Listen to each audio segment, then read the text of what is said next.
Hello na. Mama. Ginsa may nangaway ni mo nga gayaw-yaw ka o tungas gabi ibe.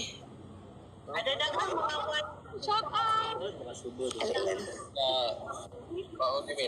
Wala pa ka move on sa kinabuhi? Hello. Hello, Helena. Hi, Mama. Online. Kami building sa mga. Ano natin, Mars? Si Jeneline lagi daw te. Ha?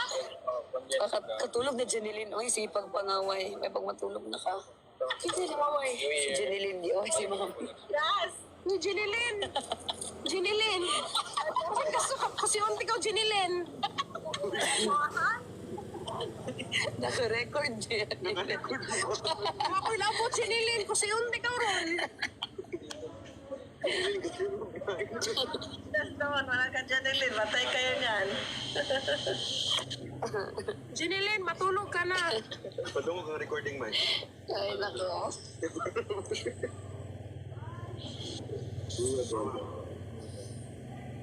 Nangaway na ako. Sabihin na kayo sa kapatan. Mamaway pa ka. Mawal pa. Jeneline. Grabe yung gabi na kayo pa. Mamaway pa ka. Oy, papakungoton niya mo. Man-use mga. Hindi ba? Barkada news minanong. Men, katawang mo rin ako pa. Lalo yung mga news mo.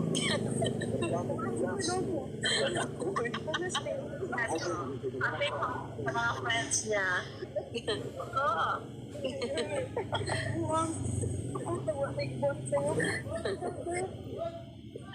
Ate Josie, mamaslip na. Gagok na sala. Dili ako ang live. Live is ako. Kaya nakita nila Ate Josie na, no? Ah, Nakita nila Ate Josie, no? Hi guys! Welcome back to my channel. So, marami nakapansin na bumabawas yung followers si Jazz sa IG. So, parang hindi na daw maingay itong si Jazz.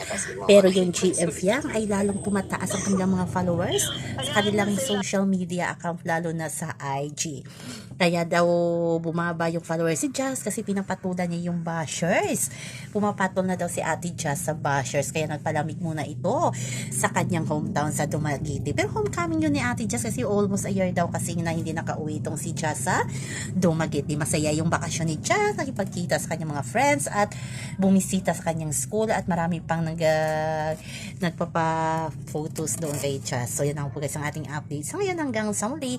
Bye-bye. Always remember, wag po tayo magpaka-stress.